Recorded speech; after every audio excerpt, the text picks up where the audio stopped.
Hey, hello, hi. Welcome to and we're back to the EquiTheory podcast. I am your host, Jill Treece, and on this week episode, hot start. My neck is white, and my makeup is not. So I apologize. You can see on my shoulders, a little sunburnt. Working on that tan and or melanoma. Hopefully not. But anyway, this is a chaotic intro, but. This week, I kind of want to talk about Azula. I've said in several episodes so far that I could talk about her all day long, and so I'm gonna hold myself to that, and I'm gonna give it a go. So, without further ado, let's just get into it.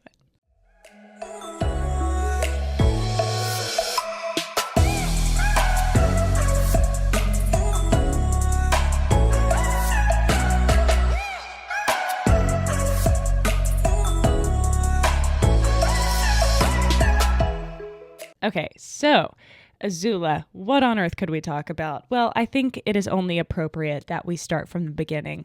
So, if you guys have seen my I got a new horse, I bought a filly video, whatever, I kind of went over her story there, but since this is a podcast, I can actually get into things a little bit more.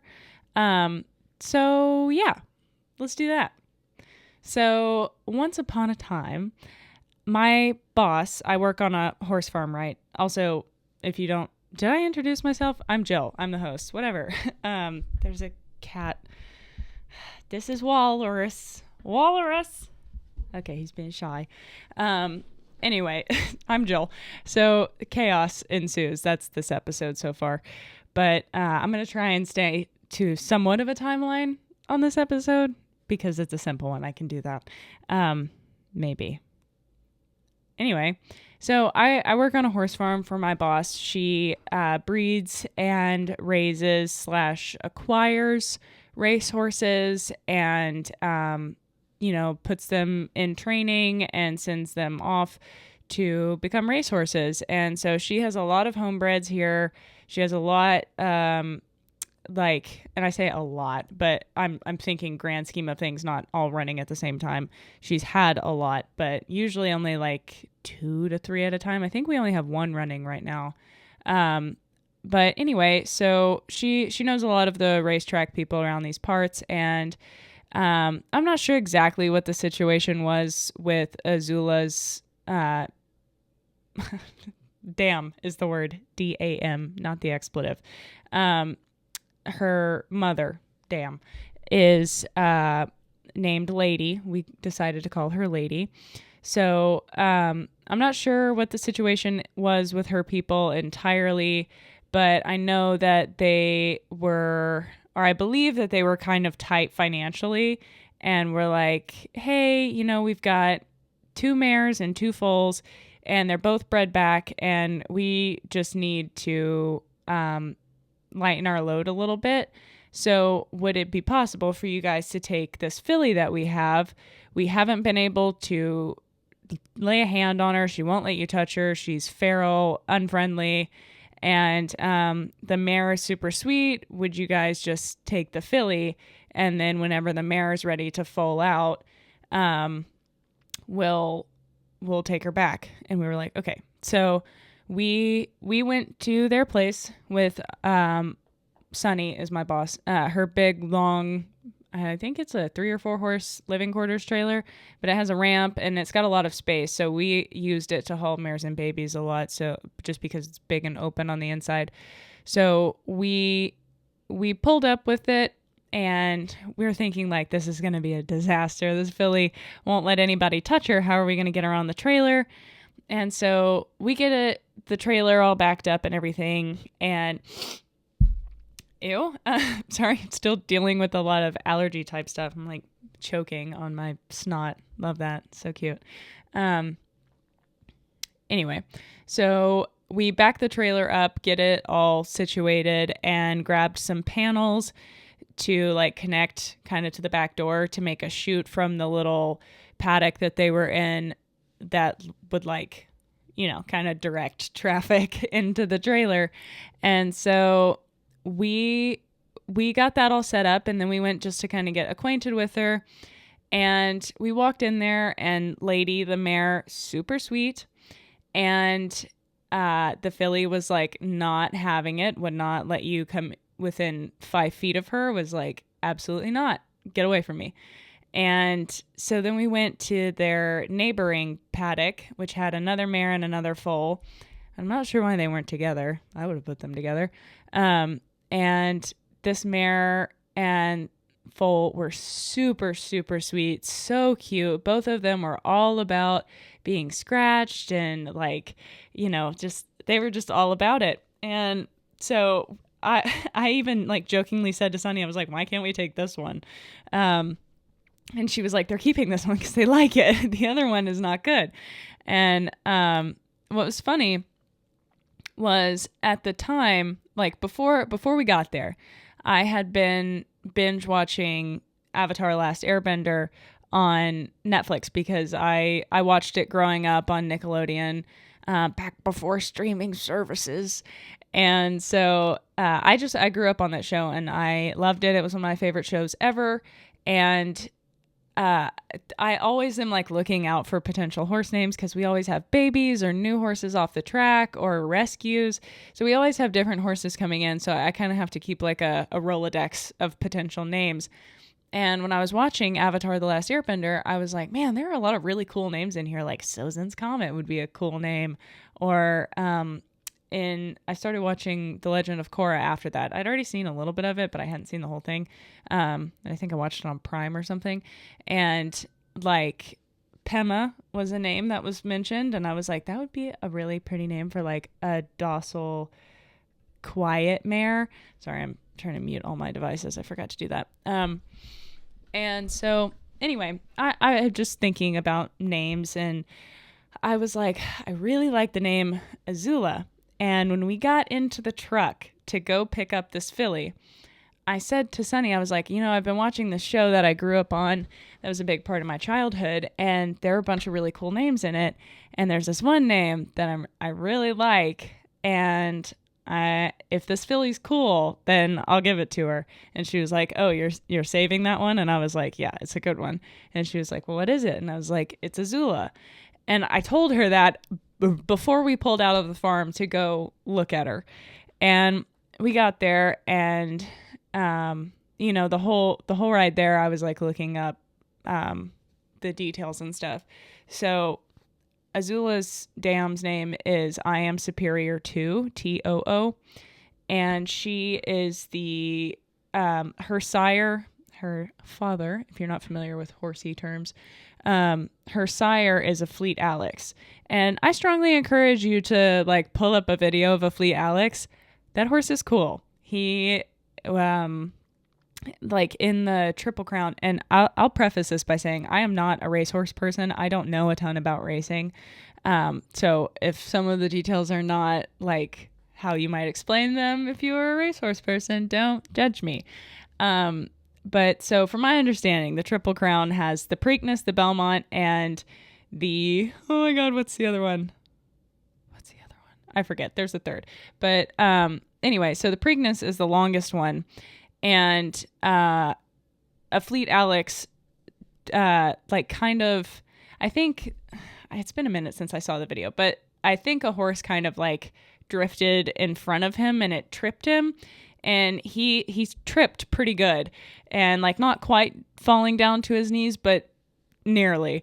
And recovered and then just was like, I'm over being in the pack here. I'm going to get out in front of everybody. And he won by quite a good distance.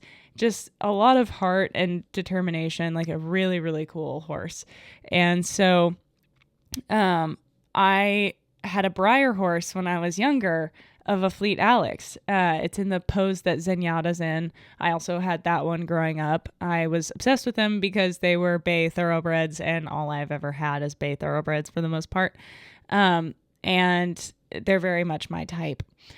And so, yeah, I have the Afleet Alex Breyer horse, and so to get a mare in that is a literal daughter, normally when you get like relatives of the big name racehorses. It's like a great, great, great, great, great, great, great, great, great, great granddaughter.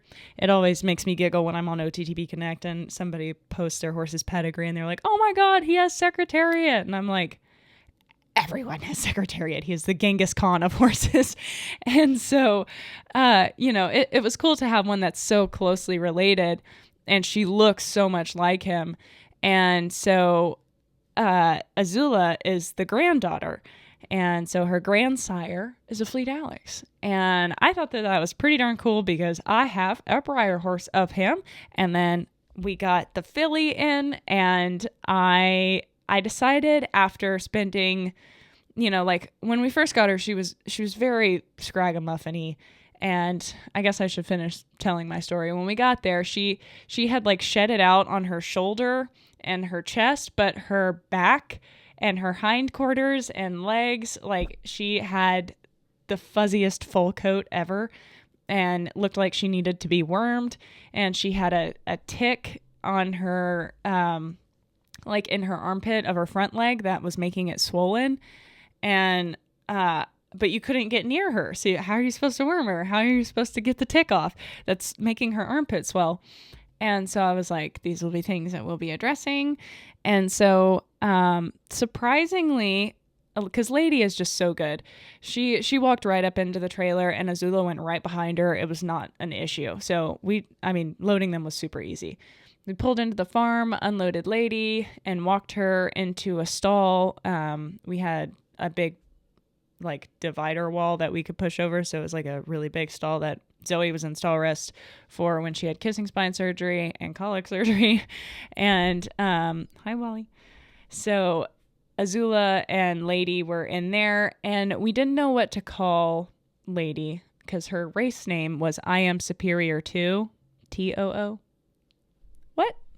Like, what are you supposed to call that? And so the agreement was that we would just take on the filly, and then Lady would go back to the people that owned her. But so we were thinking it's a short-term thing, and I would be like, you're such a good lady. And Sunny and I didn't know what to call her, so I was like, why don't we just call her Lady? And she was like, cool. And now in hindsight, we're like, I wish we had picked a better name. Like, that's less, just her gender and or our assumption of it. And so it's like we would have picked something that's a little bit more unique than that if we thought we were going to keep her. And so she just is the best. And Lady honestly is a sweet enough name that it fits her. She does remind me a bit of the dog from The Lady and the Tramp. So yeah, anyway, we have her, and they ended up letting us keep her. They were just like, you know what, keep her and the baby inside of her. We just need to unload. And so which it worked out nicely because we didn't want to wean Azula super early. And we really weren't forced to when Simba was being born. It had been long enough. I mean, she pretty much was on Lady's side for the duration of Simba's gestation period. And I think Azula got weaned at 8-9 months. So we did fence line weaning, and it was like a really non-event. Nobody got upset, and it was just easy. And so when we ended up taking the mares away, they were like, okay. And the babies were like, all right, whatever. We haven't been hanging out with them anyway. So, which is the way to do weaning. And if you guys are interested in an episode on that, I'd be more than happy to deep dive into the research on that, because wow, is it not practiced super well. But anyway, so when we first got her back to the farm, she, like I said, had a tick on her armpit and just looked super scraggly. And our vet said to power pack her with dewormer. So essentially to do it 5 times in a row. And that's what we did. Except that was up to me because she was untouchable, and I had to be able to touch her first before I could address her health issues. And it wasn't like we couldn't just, go straight in there and shove her in a corner because I was like, I'd like to be able to touch her again. I'm going to have to do this 5 days in a row.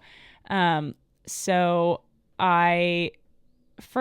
when she first got there, I spent probably an hour in the stall, just, sitting on the ground, letting her sniff me and investigate me, and working up to being able to get closer to her, just really scratching on Lady and letting Lady be her like social reference, that she was super okay with it. So it's totally fine that you let me touch you.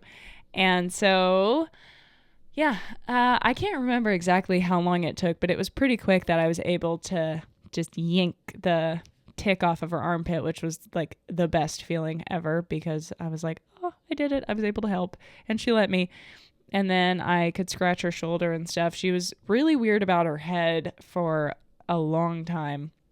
Still, the only thing she doesn't really like is for you to touch her mouth area. I think her whiskers are just super sensitive.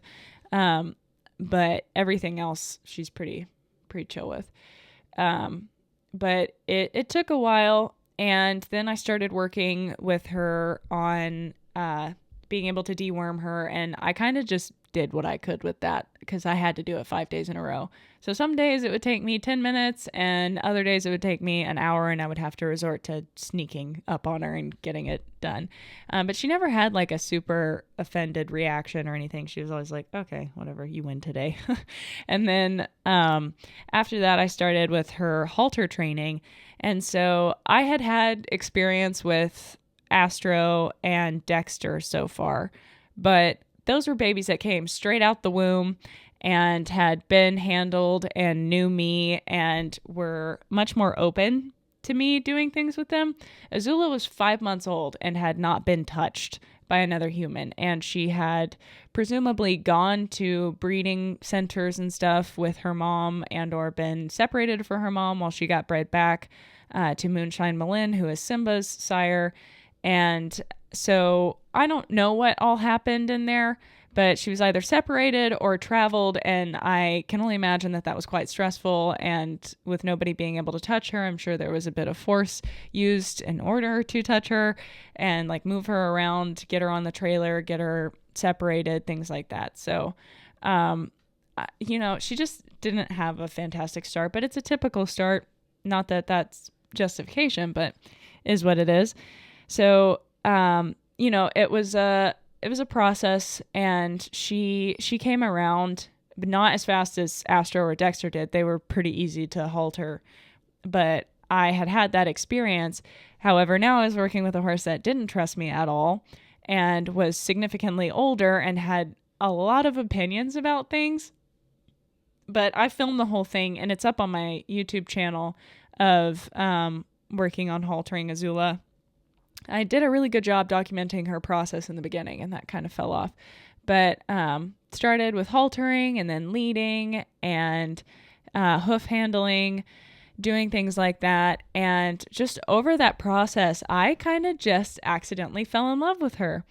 And also, I forgot to mention with the naming thing, I was like, what if her race name, because she was my boss's at the time, I was like, what if her race name was Afleet Azula? That sounds really cool. Like Afleet Alex, it's a Nafra. And if we're going to name her Azula, the AA being a Nafra, if you're not a grammar nerd, you don't know what that means. So I was like, that's such a cool name. And Sunny was like, yeah, that name rocks. Let's do that. And so we got her registered and everything. And then I started like really, really connecting with this filly, and on a level that I hadn't ever connected before. And so it was like, this seems bad because she's Sunny's. She's going to go to race training. And then it got to a point where I was like, okay, all the positive reinforcement training that I'm doing with her just feels kind of not great. Like, here's the thing, right? So as a positive reinforcement trainer, I would like for all horses to know it, at least in some capacity, that most things can be trained that way. And, it is a kind way to train. The horses really enjoy it. And it keeps stress, or it can keep stress a lot lower than traditional methods. But it felt not so great to know that, ow, don't bite me. Rude. He's over here begging for pets and then bites me. What is that? You punished me. And for what? Anyway, so it doesn't feel great when you know that at, the November of their not even fully like yearlings. Well, no. Yeah. No. Okay. So going into their 2-year-old year, that November, most of our babies are born in March for reference. So they're like a year and 8 or 9, 10 months maybe.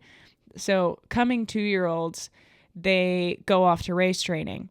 And so for me, it was like, okay, great. I can halter her. I can catch her. I can lead her.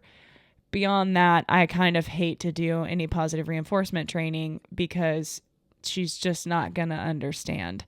And like, I hate to introduce her to this way of training that is so kind and where she has an opinion and a choice, and then to throw her into an environment like racing. And I'm not dogging on all racing. I know that some trainers and some barns, some owners are really, really diligent and active and like care a lot. And my boss really does care about how her horses are treated.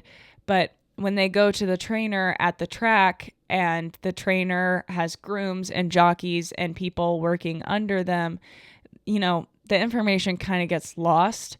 And so the treatment is very hard to control unless you're there all the time and seeing what goes on. And so we have some hard and fast rules, my boss does, like no ear twitching, no this, no that. And so there is that element of it, but how much of that happens and how much doesn't, I don't know.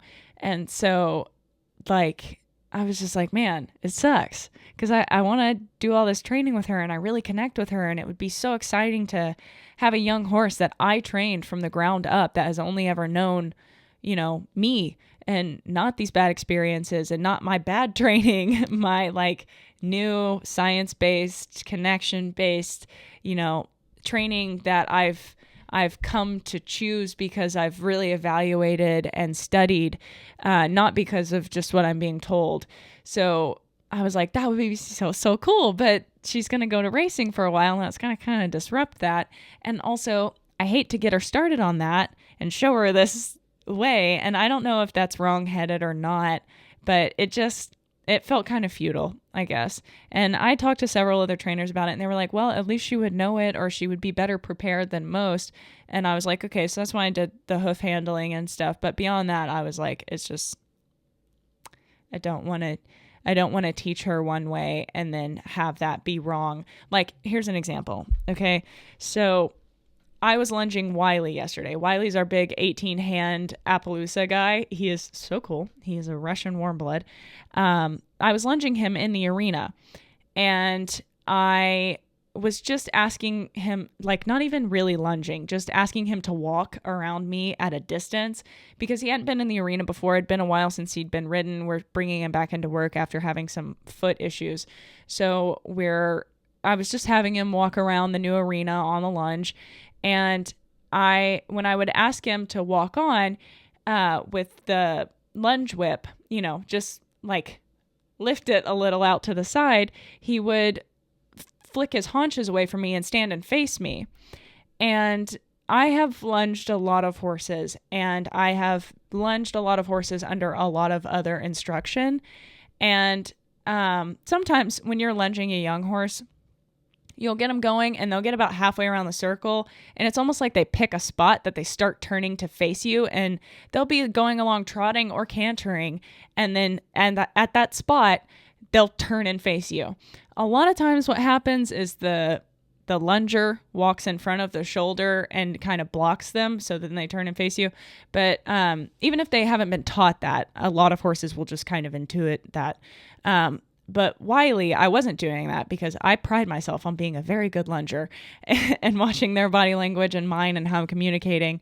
But with him, he kept doing that. And I was like, I know I'm not walking in front of you. I would almost be like having a driving line almost behind him. And if I lifted the whip at all, he would throw his hind end away from me and turn and face me. And I was like, oh. And I thought back to when I was younger at my very first barn that I ever started riding at. My trainer there did a lot of Pirelli, and I can't remember the name of it, but I know that there was one of their games or practices or whatever, their MLM levels, is like, I forget the name of it, but it was like a hide your hiney game. So like you walk to the horse's hindquarters and they should yield them. And sometimes the yielding was like pretty aggressive, moving away from you to the point where their hind end is like running away from you while their front end is relatively stationary. And Wiley was like really doing that. It was very obvious. And I was like, okay, you're not being disobedient. Not that I ever really approached training like that, but I do think that a lot of people might have interpreted that as him like challenging them or being like, I'm not going to keep walking, or you are asking me to pick up my pace or to keep walking and I don't want to. I'm going to turn and face you, and might have taken it as like obstinate stubbornness. But when I tested it and when I started asking for that, hide your hiney situation, he was very good at it. It was very clear that it had been trained. So I was accidentally cueing that. And I didn't know that because I don't train like that. And I was just asking him to walk on, not throwing the whip at him or like making it snap or, hitting him with it, just like lifting it out behind me. I hold the top end of the whip coming out of my, like, if you're holding an ice cream cone, I'm doing this for audio listeners. If you're watching, you know what I'm talking about. But if you're holding an ice cream cone, the butt of the whip comes out the top where the ice cream would be, and where the cone is where the whip comes out. I hold the whip as if I were riding with it. And then, so I have my line and I keep it between my ring finger and my pinky finger, just like I would a rein. And then I hold my whip as if I was riding. And then I just sort of lift it out to the side instead of, I hate when I see people lunging with the whip like directly out, because then I feel like it's always on and it's not good. And I like to keep it away from the horses because I don't love training off of like, oh, I'm scaring you a little bit here. But yeah, so anyway, with him, I totally tangented, so sorry. So with him, I was accidentally cueing something based on what somebody had taught him previously. And so with Azula and the wanting to train her with positive reinforcement, I didn't want to train her to do something that somebody might accidentally cue or might misperceive, or if they went to pick up her foot and asked with pressure and she didn't know to give her foot that way, but she knew how to give it another way, I didn't want them to be like, oh, this horse is being disobedient, when in reality they're just not asking in a way that she understood, because that's not how she was trained. I don't know if that makes sense. I think it does. Anyway, so I was just kind of like throwing my hands up also, because I was like, this sucks that she's even going. I don't want her to. But so what happened after that is I got her going with the basic type stuff, and we got her microchipped and everything, which was a horrendous process because at the time I was not like I've never done a microchip before, and there's like a specific place you have to put it in. It's a pretty big needle. And so I was like, I'll let my vet do it. And, she had to have it for jockey club registration purposes. And, when we did Simba's microchip, my vet literally walked up to him over the stall door and went thunk, and it was in. That was it. Azula doesn't work like that. She was very suspicious and not into it, and it was kind of a disaster. And the vet tech ended up taking her from me because I refused to be mean to her. And she was like, oh, this filly's terrible. She needs to learn some manners. She's feral, blah, blah, blah. And I was like, no, you guys are just being really aggressive and like walking up to her like she should just stand there like a robot and not react. And she is a little bit more reactive. And so they eventually they got it in, but it wasn't pretty. And then I was like, great, all my hard work down the drain. And she did not forget. She does not like my vet still. And I had to give her her annuals this year myself because he doesn't just, I really wish that some clinicians would be a little bit more like keen to introduce themselves to the horses. I know that they see a lot of horses and it gets old and they have a lot to do. They're stressed. It's not a fun job. It is like probably one of the most heartbreaking, emotionally, physically exhausting jobs, being a large animal vet.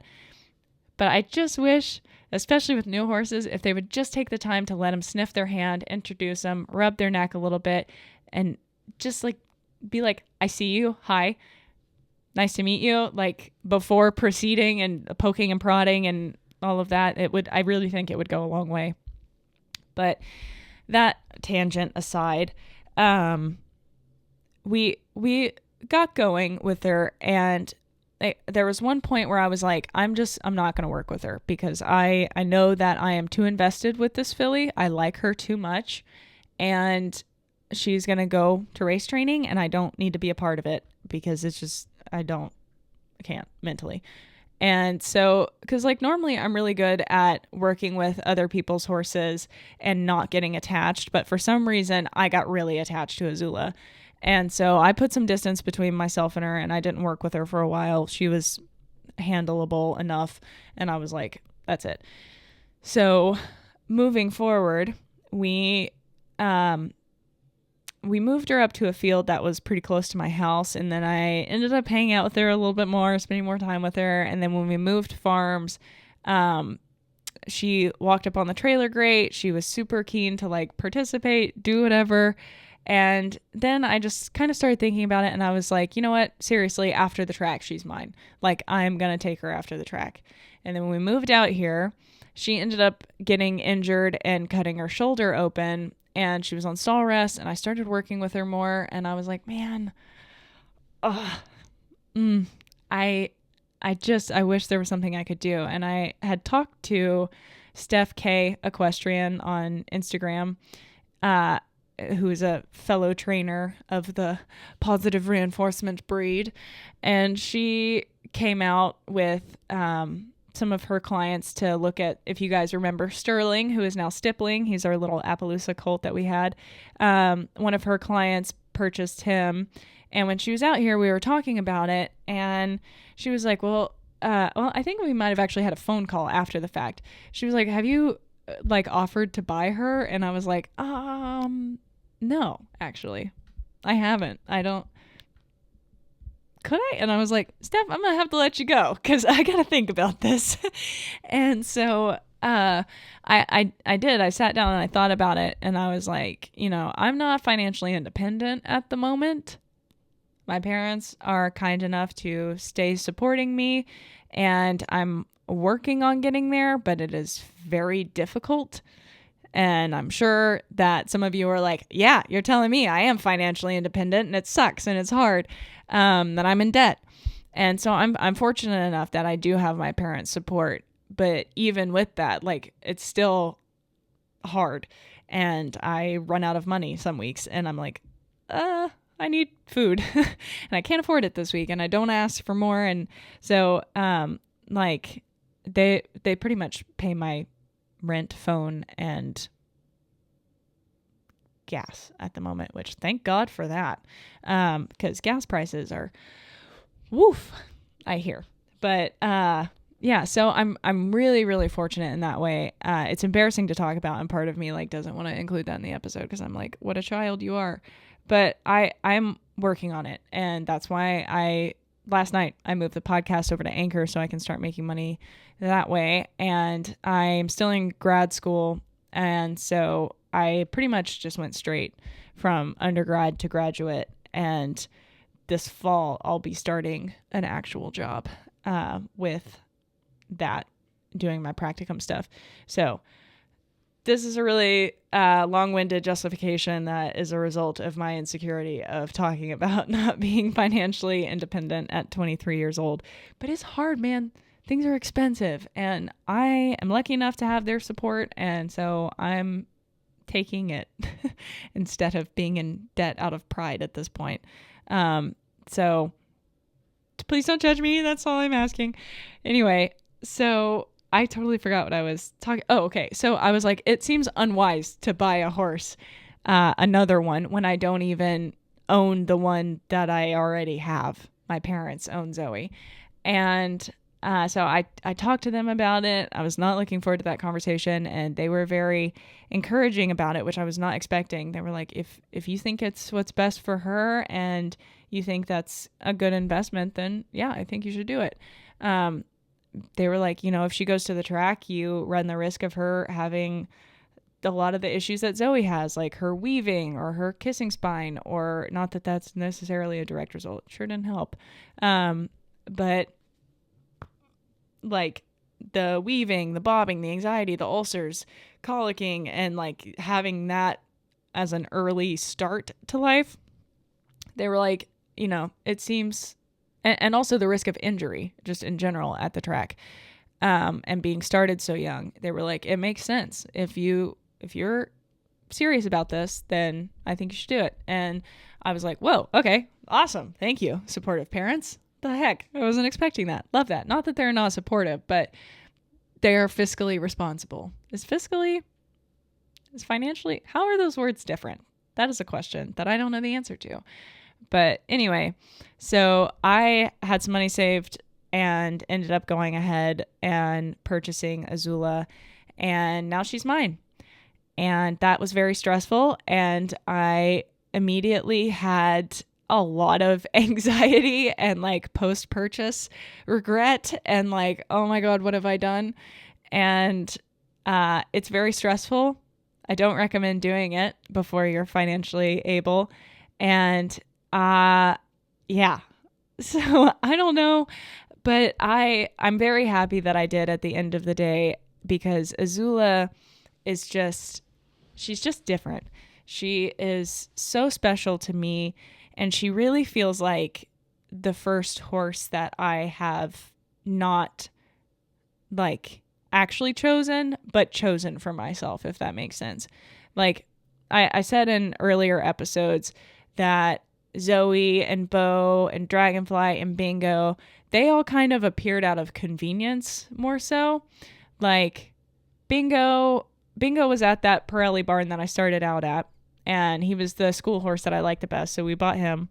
And then Dragonfly came next, and after I moved Bingo to a barn with an eventing coach, she was like, if you want to participate in eventing, you need a horse that is a little bit younger and a little bit more talented, because Bingo was in his early 20s.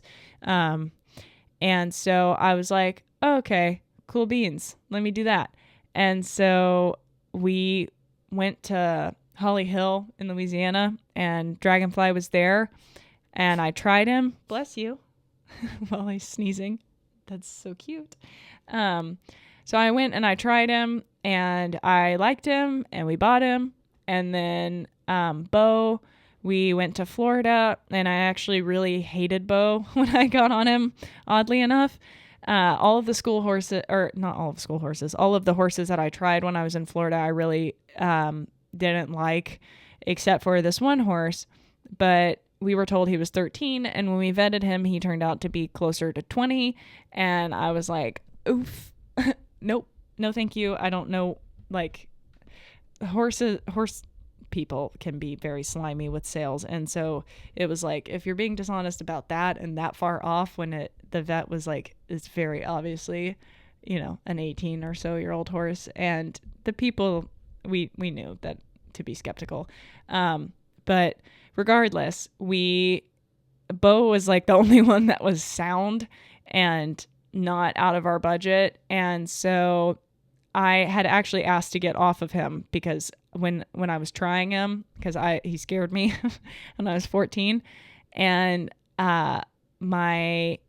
when we got done, I like just absolutely I don't, it just manipulated my mind to say that I liked this horse. I basically gaslit myself into it. And I was like, no, I like him. That's who I want. But truthfully, I just didn't want to leave without a horse and be trying to horse shop in Arkansas. It's just dreadful. So I bought him. I ended up falling in love with Bo. Bo was very special to me, and he got me started with everything social media wise.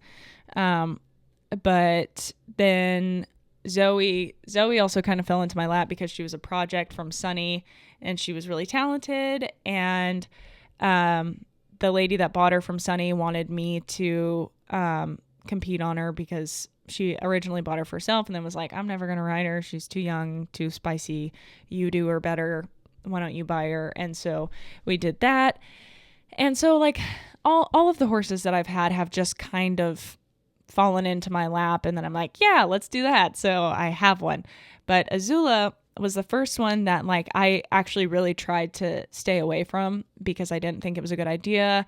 I didn't need a second horse, and let alone a young one, and one that would need time and attention when I'm in a master's program and like trying to get my life together. And but I just have this connection with her that I can't really explain. And it genuinely, I was thinking about this yesterday. I was like, if I were in the Black Stallion movie, the Black Stallion would be Azula, because she is that kind of horse that like, and when she's older, obviously, and it's more responsible, like I could get on her and gallop her bareback on a beach because I know her that well, that I would actually trust her enough to do that. Zoe, I do not trust to take the bridle off. And that has a lot of background to it of the holes in our training. But like Azula, I know that I can get there with her. Like there's no doubt in my mind. She just gets me in a way, and I get her in a way, and we work so well together. And I was trying to explain it to my boss, and she was like, no, yeah, it's obvious. Like other people can see that as well. And I was like, what do you mean? And cause I mean, you always like it when people are like talking to you about what you're good at or whatnot. And so she was telling me about, or we were together out in the field deworming all the horses. And of course, Azula wouldn't let me deworm her, which was awesome. Had to do it at a later date. Cause once she knows that you're trying to do something, she's like not about it. It has to be like a proper session. I have to ask, because she is a lady and she is intelligent and she demands that she be treated as such. And so, anyway, we were deworming everyone, and we were all at like the front gate, and they're in a really big field all together, all the horses. And so we had dewormed everybody else, and I had tried for Azula, and she was like not into it and was running away and then coming back and then running away and then coming back. She was like, you can pet me, but you cannot deworm me. And I was like, okay, whatever, I'll do you later. And so we like got in the golf cart and drove, to the other side of the paddock to go, or the pasture to go to the other pasture to deworm the mares and whatnot. And when we got done deworming them, Azula was right there on the fence line, and she's just staring at us.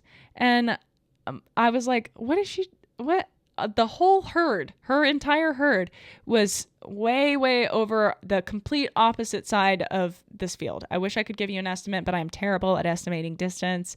I don't know how far a mile is. It could have been a mile. It could have been 10 yards. I don't know.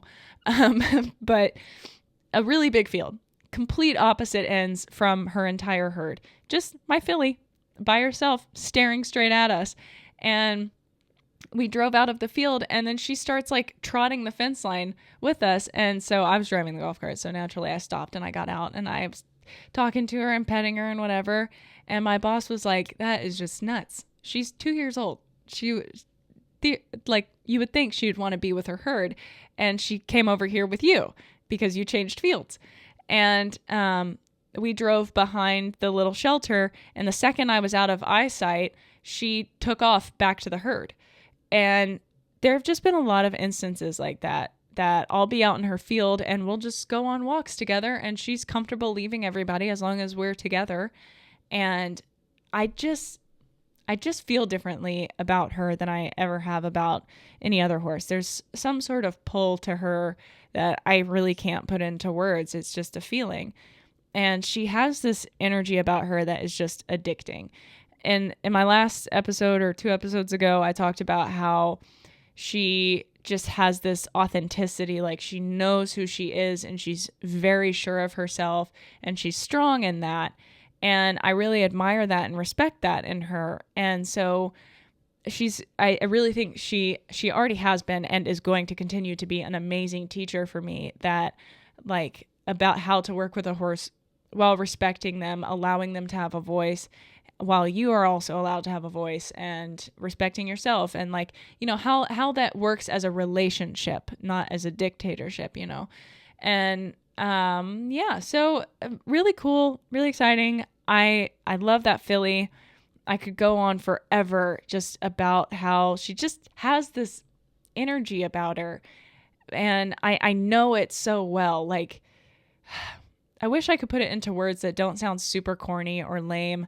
But like, it feels like a soul I've known before. So sorry, science people. I know that is not a super scientific way of explaining it, but I know things about her that I shouldn't know. I wish I knew how to explain it better. I can just really predict what she's going to do past a point of what would be normal. Like, I know how she's going to feel about things. I know how she's going to react to things. I know just if she will, if she won't. And I receive the energy. This is so hard to talk about because I feel like I'm being ridiculous and like totally anthropomorphizing and like making it hippy dippy mystical. But I really, it's something I've never experienced before. And I don't think it just boils down to me having a relationship with this horse and like having paid attention to her. I think it's deeper than that. And when she gets anxious, I feel it, and she can feel when I'm anxious or when I have a plan or a mission. And she can also tell when I hang out or if I just need a walk. And she just kind of, we have a relationship that is unlike anything that I've had before. And we also have a cute little handshakey thing where she walks straight up to you and she'll present her left shoulder and she'll walk her head past you and stop with her shoulder like at hand height, and you just scratch her shoulder. Her head is like behind you, and sometimes she'll scratch my back with her nose. And if I don't start scratching her shoulder, she'll hook me with her leg. And that's not great, but it's cute for now. It won't be, and it's a bad behavior, whatever. Shame on me. Tisk tisk. Anyway, it's something that I haven't experienced before, and she makes me really excited about training in horses when I'm not excited about training in horses. And like yesterday, I had a really bad morning, and I was like, I'm not into this. And so I was like, what would make me feel better and decompress? Like I went up to my house for a little bit and got a drink of water, something to eat, and then I went back down and kept working. But I just kind of wanted to do something relaxing, and I was like, I think I'm just going to go mess with my filly. And so I got one of the hands-on gloves that has like a curry comb built into it, and her halter. And I was like, as I was walking out there, I was coming up with a plan, and I was like, working with food reinforcement, I have to separate her from everybody else because Zoe will dominate that. And I can't work with her with food rewards because Astro will also be all over me. It's dangerous to work in a big herd if everybody's not aware of the rules. You know what I mean?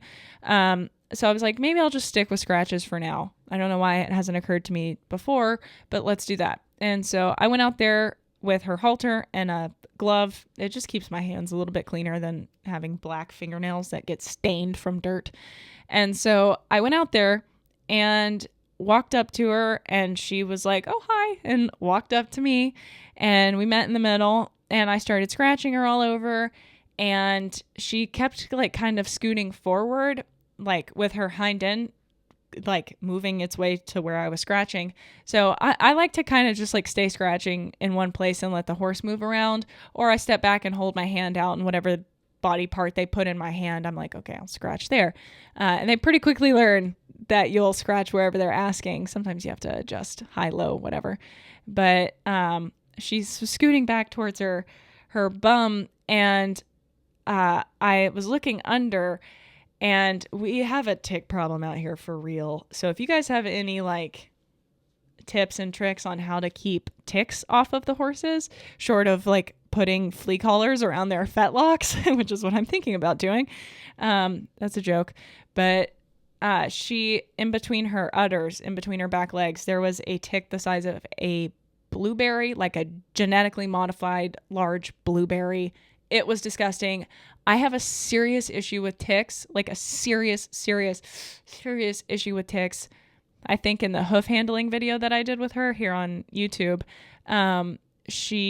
you can see me like digging in her ears because I was itching her ears for her, scratching them.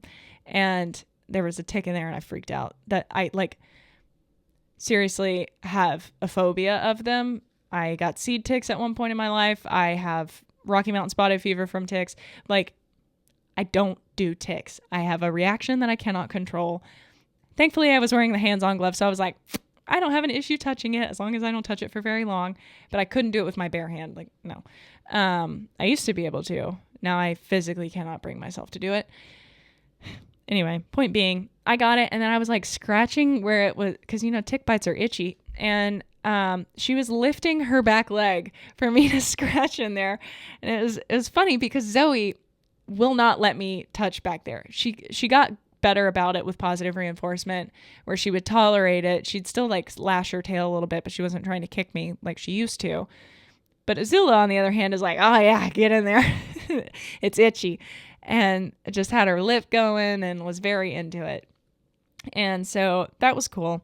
And then I started working with her on haltering, slipping it over her ears, buckling it over her head. Started just intentionally being a little bit more clumsy about it, just because I have kind of been treating her with kid gloves this whole time that I've been raising her. And it works, but other people aren't going to treat her like that. So now that she knows those things, I'm like, okay, I can be a little bit more oopsie daisy bumpy with the halter, not anything that would hurt her or scare her, but just getting her used to not everybody's going to be very careful and diligent all the time. And just being able to slip a halter on, easy peasy.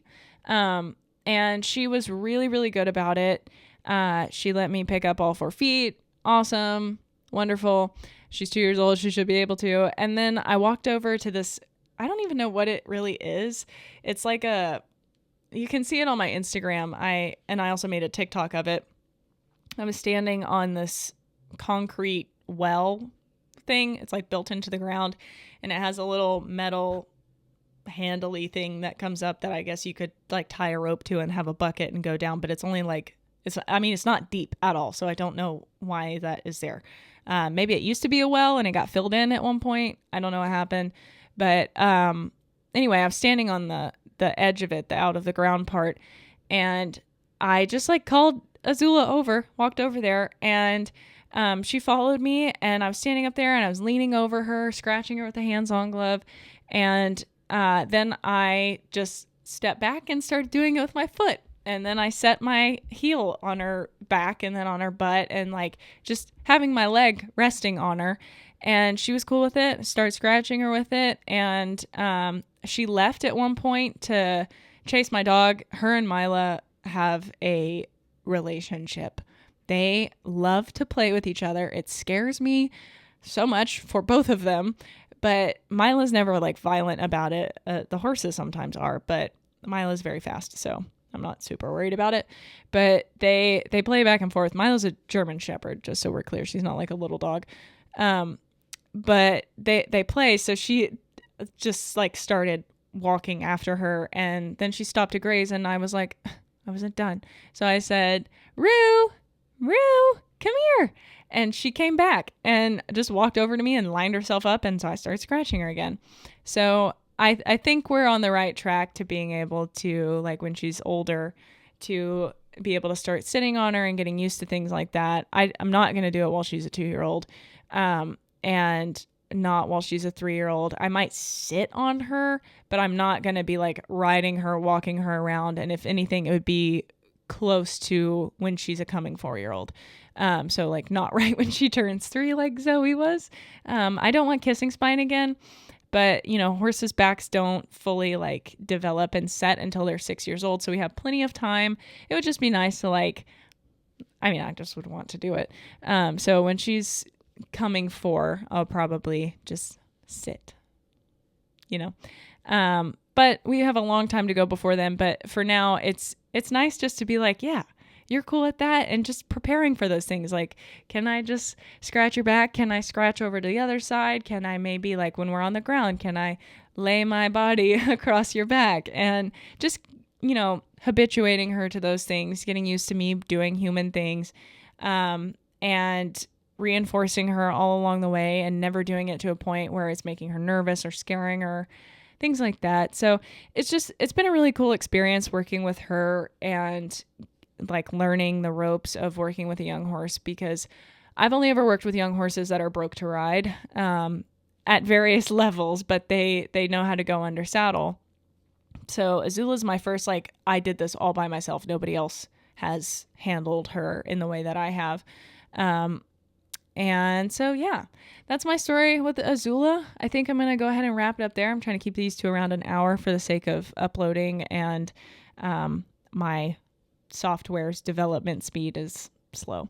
So anyway, thank you guys so much for listening. I hope that you enjoyed hearing about Azula's story.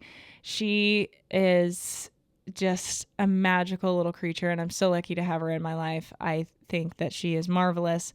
Hopefully I didn't miss any of the details, and if I did, you can see all the pictures and videos that go along with the story in the video that I did, like the littler YouTube video announcing that I bought her. But yeah, she's mine. I'm enjoying her, and at the time I was like, man, I really wish I had the podcast going when I bought her, because I was like, this would be a great episode. But here we are. It's a little bit late. I bought her 3 days before my 23rd birthday, and her birthday is on January 4. So she turned 2 pretty early, but oh my God, April? And it's almost May. And then we have June, July, August, September, October, November, December, and then she'll be 3. That's crazy. I mean, that's a ways away, but still. Baby. And Zoe is 11. She's 2011 model, if you will. So she'll be 12 next year, which is just absolutely crazy, because I started riding Zoe. I met her when she was 3 and started her after the track. It's just crazy. But anyway, if you guys want to be able to keep up with the podcast, please subscribe and follow wherever you're listening to / watching this. You can watch it on Spotify now also, just so you know.